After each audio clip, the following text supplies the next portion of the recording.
7 बच्चे, एक से एक बढ़कर उपद्रवी, कर्कशा पत्नी, सास भी अक्सर सिर पर सवार रहती। क्या ऐसे में शांत होना संभव है?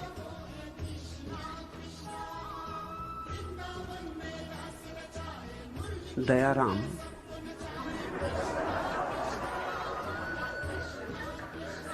सच तुम पर दया आती, रोना आता, दया योग ही हो।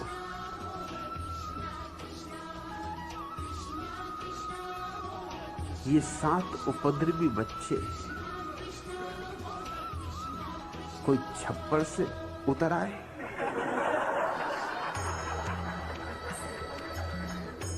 तुम्हारी ही कृपा है।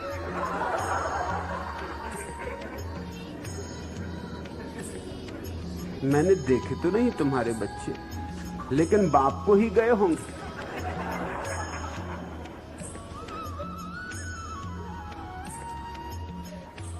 लोग जिंदगी को ऐसा उलझाए चले जाते, अपने हाथ से उलझाए चले जाते, फिर रोते, खुद मकड़ी की तरह जाला बुनते हो, फिर खुद ही उसमें फंस जाते। किसने तुमसे कहा था?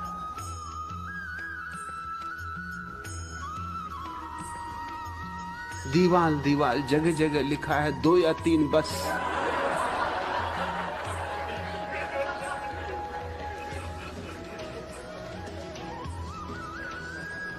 कुछ पढ़ते लिखते हो कि नहीं?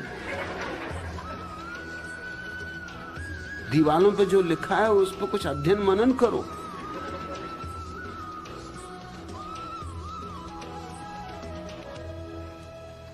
दयाराम, ये 7 दुम छल्ले कैसे आ गए?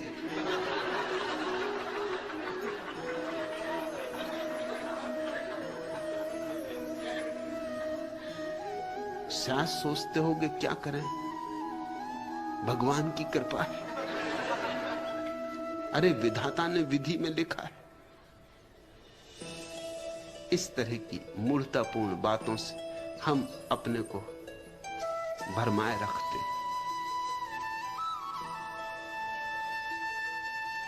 और फिर उलझन खड़ी होगी। मगर हम इस तरह चलते हैं, इस तरह जीते हैं, इतनी बेहोशी में कि बिना सोचे समझे कुछ भी किए चले जाते।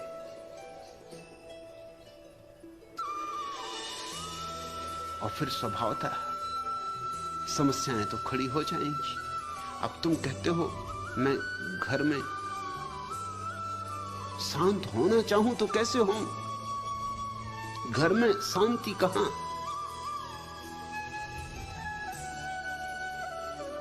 और आप कहते हैं कि घर में रहकर ही सच्ची शांति पानी। निश्चित ही मैं कहता हूं घर में रहकर ही सच्ची शांति पानी, क्योंकि तुम कहीं और जाओगे तो कुछ और उपद्रव करोगे। आखिर तुम तो तुम ही रहोगे ना।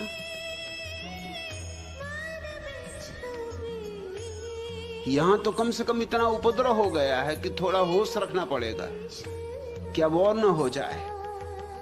कहीं इक्के दुक्के पहुंच गए एकांत में तो कुछ और उपद्रव करोगे, और फिर तुम्हारी उपद्रवों की आदत भी पड़ गई होगी। बिना शोरगुल के तुम्हें चैन भी ना पड़ेगा, हर चीज की आदत पड़ जाती। मैंने सुना है कि फिलाडेल्फिया के पास से 3 बजे रात को एक ट्रेन गुजरती थी, कभी कोई शिकायत ना आई। बीच बस्ती से गुजरती, शोरगुल मचाती हुई, मगर कोई शिकायत ना आई। फिर अधिकारियों ने यह सोच के कि ये बस्ती में 3 बजे रात को लोगों की नींद खराब करना ठीक नहीं, उसका समय बदल दिया, उसको 7 बजे सुबह निकालने लगे। शिकायतों पर शिकायतें आई कि 3 बजे वाली गाड़ी का क्या हुआ। क्योंकि रोज हमारी नींद टूट जाती 3 बजे। चकित हुए अधिकारी कि तुम्हारी नींद क्यों टूट जाती? क्योंकि गाड़ी अब 7 बजे जाती। उन्होंने कहा इसलिए तो टूट जाती, हम आदी हो गए। 3 बजे निकलती थी, वो हमारी व्यवस्था का अंग हो गया था।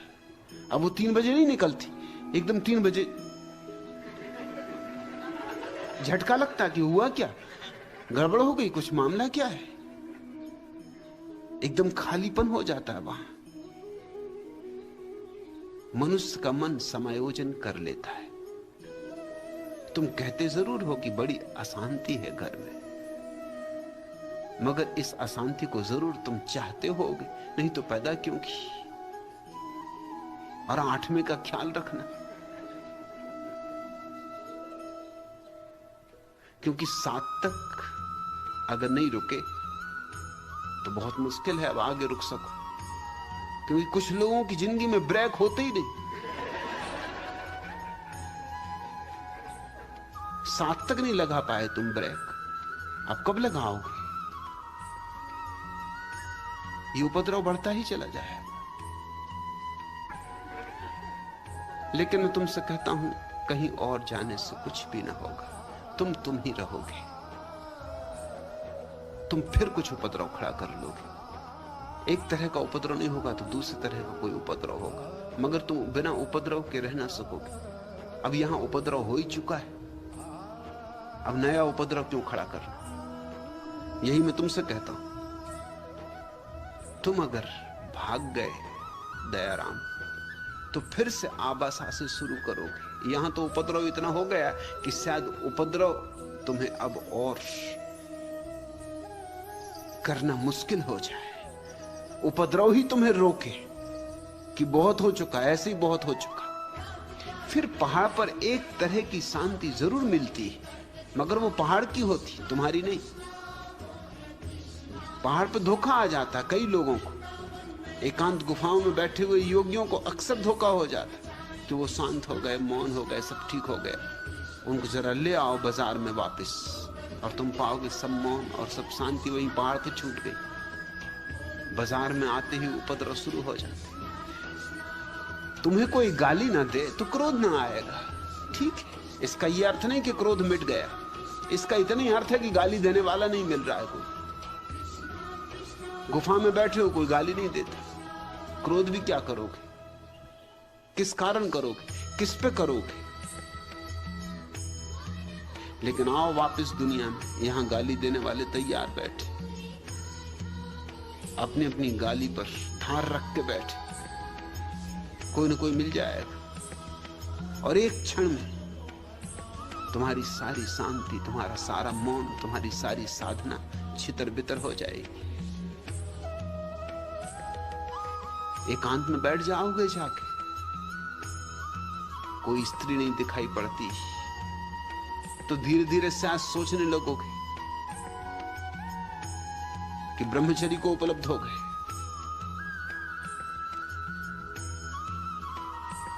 आओ जगत में, और यहां कोई सुंदर स्त्री रास्ते पे दिखाई पड़ जाएगी। और जो पहाड़ से उतरता है बहुत दिन के बाद, उससे हर स्त्री सुंदर दिखाई पड़ती है, ख्याल रखना। उसको बस शकल स्त्री भी सुंदर दिखाई पड़ती, और बस मुश्किल खड़ी हो जाएगी। जहां तक मुझे पता है, उर्वशी और मेनका इतनी सुंदर नहीं जितना शास्त्रों में लिखा है। ये ऋषि मुनियों की भ्रांति।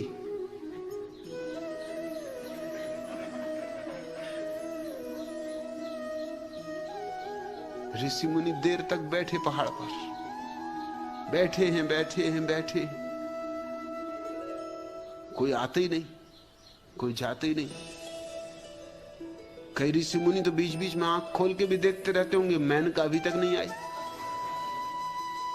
क्या भेजो इंद्र देवता, अब कब तक ऐसे ही बिठाए रखोगे? और कोई भी स्त्री आ जाए और लगेगी कि मेनका आ रही। भूखे आदमी को रूखी रोटी भी बहुत स्वादिष्ट लगती है तो तुम्हें मालूम। वैसा ही भूखा आदमी हो जाता है जंगल में बैठा हुआ। सब तरह की सुविधाएं छिन गई उससे, भीतर ही भीतर कुड़ता रहता है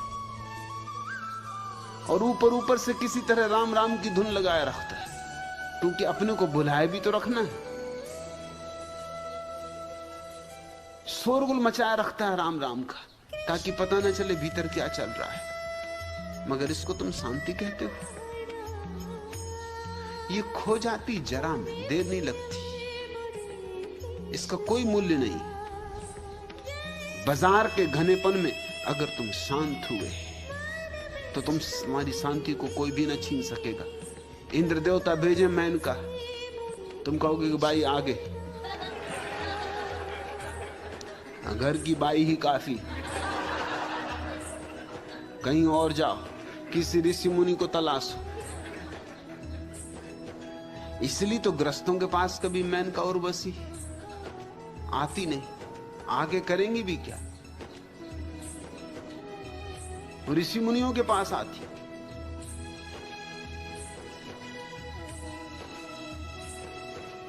और तुम कहते हो दयाराम कि मेरी कुछ समझ में नहीं आता, 7 बच्चे हैं, एक से एक बढ़ के उपद्रवी, कर्कशा पत्नी।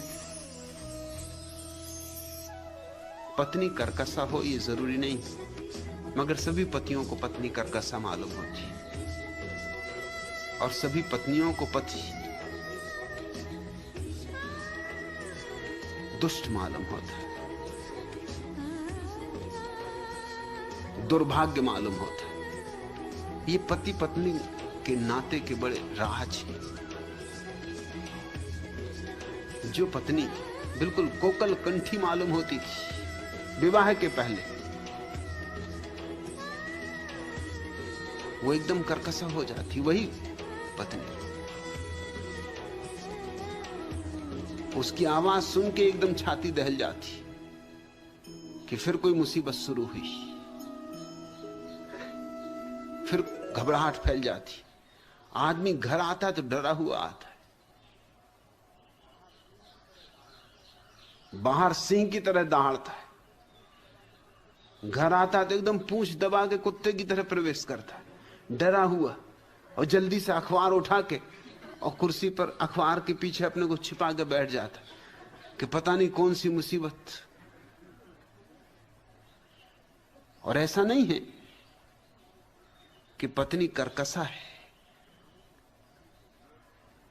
लेकिन ये जो मोह और आसक्ति के नाते रिश्ते हैं क्षणभंगुर है।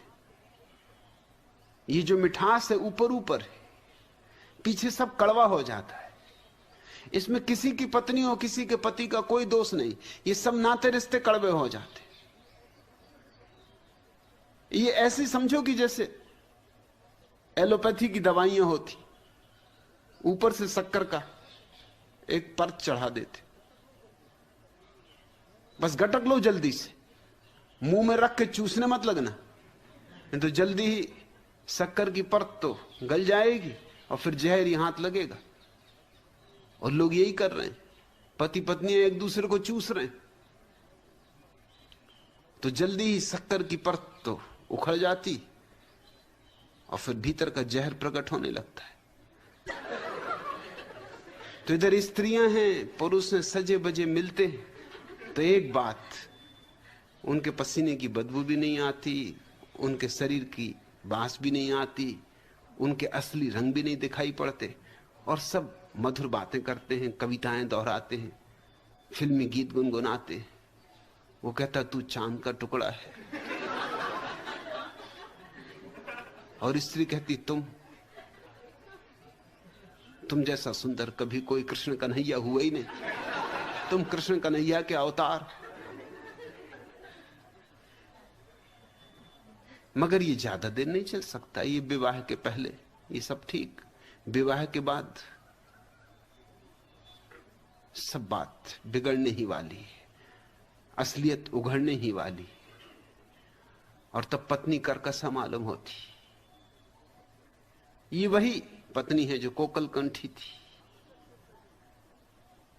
अक्सर जो कवि स्त्रियों के संबंध में सुंदर सुंदर गीत लिखा करते हैं, अविवाहित होते। अविवाहित ऐसी बातें लिख सकते। कोई विवाहित से तो पूछे, वो एकदम सिर ठोक लेते।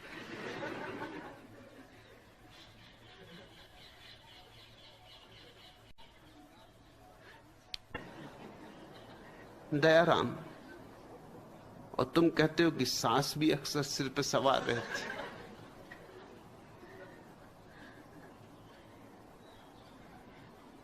अच्छी लक्षण है। ऐसी तो सन्यास का जन्म होता है, ऐसे ही तो आदमी को विराग भाव पैदा होता है। करे संसार में कुछ भी नहीं, यहां कोई सार नहीं। सांसें ना हो तो संसार असार है, यह अनुभव कैसे हो? मुल्ला नसरुद्दीन एक दिन पहुंचा अपने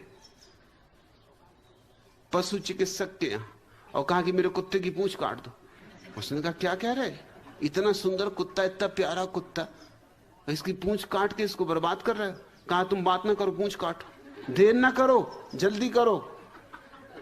उसने कहा मगर जरूरत क्या है, इसकी पूंछ में खराबी क्या है? नसरुद्दीन ने कहा अब तुम्हें को सब समझाना पड़ेगा। मेरी सांस आ रही और मैं घर में उसके अभिनंदन का कोई चिन्ह नहीं छोड़ना चाहता, और ये कुत्ता मूर्ख है, इसको आज 7 दिन से समझा रहा हूं कि बेटा सांस आए पूंछ मत हिलाना। मैं कहता हूं ये पूंछ हिलाता, ये मूर्ख ना मानेगा। और उसको इतना भी पर्याप्त है कि कुत्ते ने पूंछ हिला दी, फिर वो हटने वाली नहीं।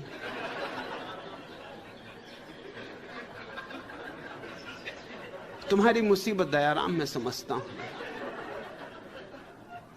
तुम्हारे माँ बाप ने भी खूब सोच के तुम्हें नाम दिया, लेकिन अब जो हो गया हो गया। अब जहां हो, जैसे हो, भागो मत। अब वहीं स्वीकार करो इस स्थिति को। शायद इस अभिशाप में भी वरदान छिपा हो। अगर सांस में भी परमात्मा को देख सको, हालांकि है बहुत कठिन काम।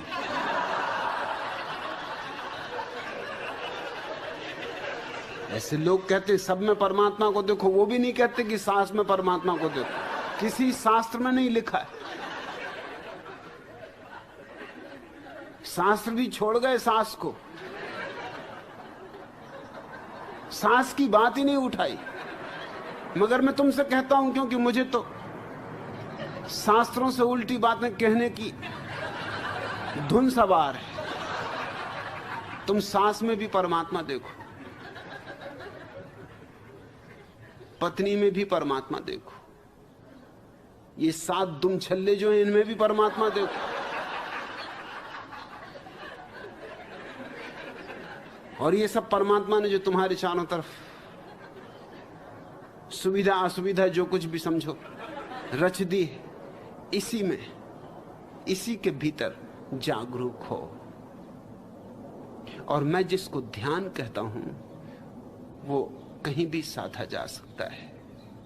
तुम्हारे ध्यान की धारणा एकाग्रता की होगी, उससे तुम्हें अड़चन हो रही है। एकाग्रता साधना मुश्किल होगी, क्योंकि एकाग्रता का अर्थ होता है एक चीज पर ध्यान को लगाओ। अब तुम बैठे हनुमान जी पर ध्यान लगा रहे, और वो तुम्हारे साथ हनुमान जी, वो बीच बीच में आ जाएंगे।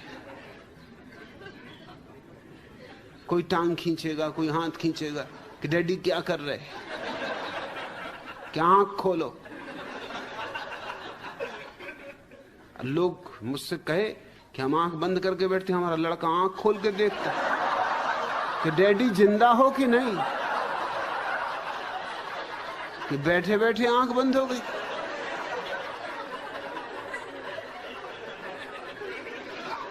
एकाग्रता करोगे तो मुश्किल होगी, लेकिन एकाग्रता को मैं ध्यान कहता ही नहीं, ध्यान में जागरण को कहता हूं। जागरण बड़ी और बात। बच्चे शोरगुल कर रहे हैं, तुम जाग के सुन रहे, साक्षी भाव से। कोई तुम्हारी आंख खोल रहा है, तुम साक्षी भाव से देख रहे कि ठीक आंख खोली जा रही,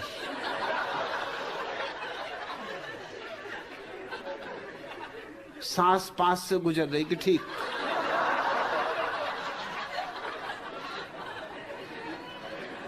सिर्फ साक्षी भाव, बुरे भले का कोई निर्णय नहीं कि कौन अच्छा कौन बुरा।